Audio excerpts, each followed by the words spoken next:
Velocity Gaming, an art which is loved in every corner of India. With their unwavering dedication and exceptional talent, Velocity Gaming has emerged as a force to be reckoned with. They have conquered numerous Valorant LAN tournaments, leaving their mark on the competitive gaming scene.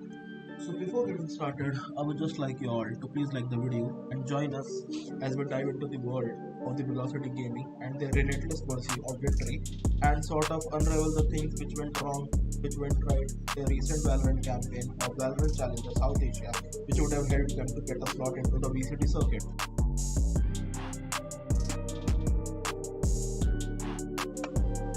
VLT was quiet for a while and then they dropped the bomb by revealing their two NA imports, Eccles and Doma from Fnatic to play with the aggressive Excali and an explosive Deathmaker, and the clutch master Helif.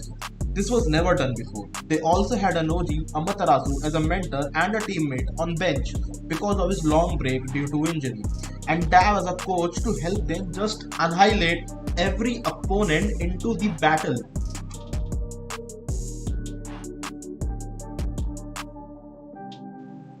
They started strong in the group stage by just dominating every team. No team had answers to their sheer firepower and explosive skills. VLT was undefeated in the group stage. They won every single match in the group stage. Not even a single map was lost as they faced True Rippers, God's Reign, MLT esports and Godlike. VLT took a win over them pretty convincing. VLT was looking solid. And after every win, they were seen to be just getting better. After going 4-0, everyone thought that VLT is far too good for the tour. But, as we say, life had other plans for them. I don't know why Velocity had a change in their roster. They bought in Amaterasu and benched Deathmaker out for a match against True Rippers.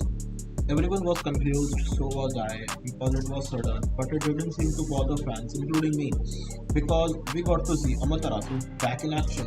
They easily won the first pick in the good old fashion, and everything seems to be normal, but little did they knew, TR was able to take them map 3, which was Haven.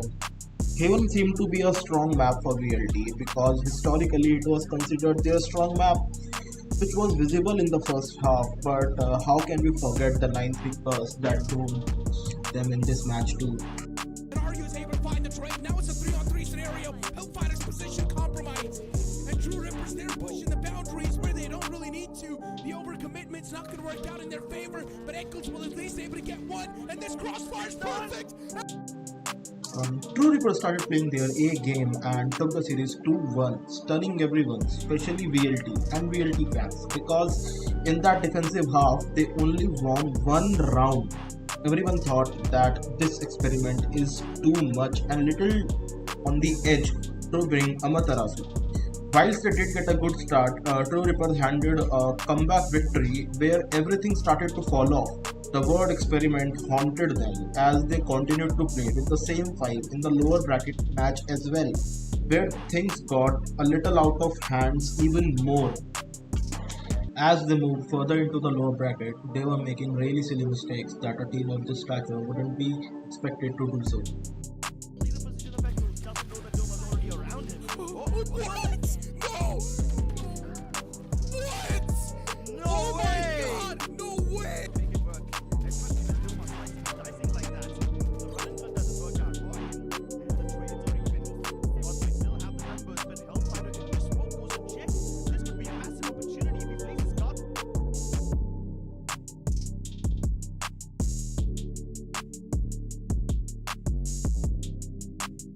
They were again beaten by the teams that they had already defeated. Now naturally fans and critics started feeling weird about VLT's decision to roster changes of benching Deathmaker, who was the sword of the team and was also performing good. Fans were constantly asking why, because they faced losses to those teams that they had already beaten before, because of which management was criticized, but VLT was confident in them, because they thought they knew what were they doing.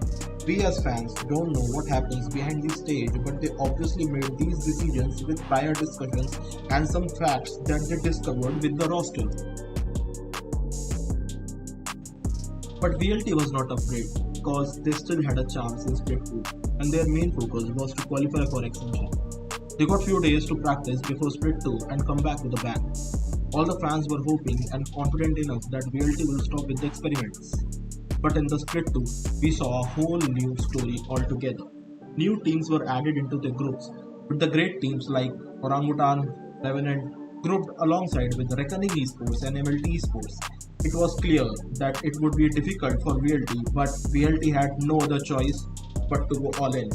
Game 1, OG versus VLT. Everyone was looking forward to this match since Split 2 to see these titans clash. In this, OG were among the favorites because they won Split 1 in a dominating fashion. But Velocity had other plans. Another roster change. This time it was Doma, who was benched, and Deathmaker wasn't. People were skeptical and were thinking OG will be able to take this win with ease, and sadly, they weren't wrong.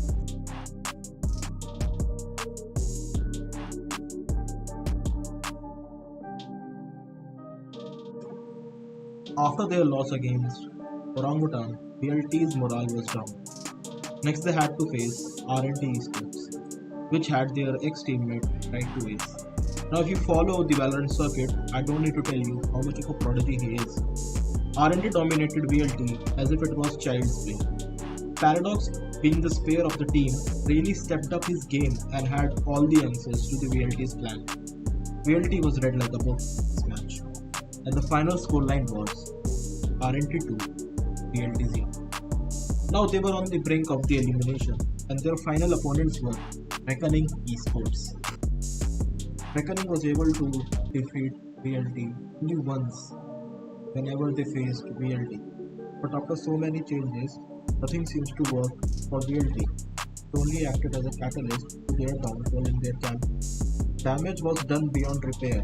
Reckoning saw that and capitalized on that. Reckoning also had another ex-VLT dropout deadly, and they found the victory against VLT. In Lotus, Reckoning Esports went 11-1, which was really unexpected. Deathmaker lost his sharpness, Amaterasu seems to be failing as a breach, and Doma being the only performer, VLT seemed to crumble upon their dream of getting into Extension. And Bind was witnessing the same story as well. Duels were lost, VLT was not getting their timings right, they weren't able to hold their crossfires, and Reckoning really outplayed them, and Velocity's final scoreline was RGE2 and VLT 0. Dreams along with their fans were shattered, heartbreak and disappointment. Words cannot explain what these players must be feeling, along with their fans.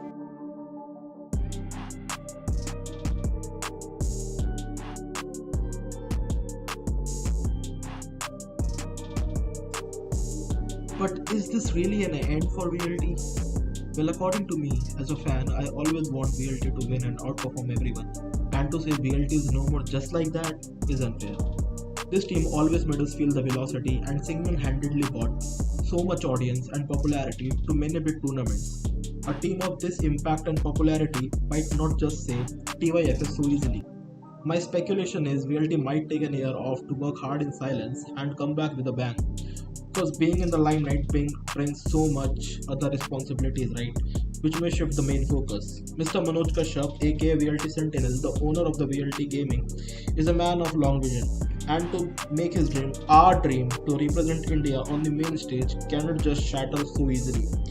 So just keep supporting VLT, and this is your boy Risky Biceps taking a leave. And if you think I made sense in any part of the video, do subscribe and share the video with your friends. Thank you, bye bye.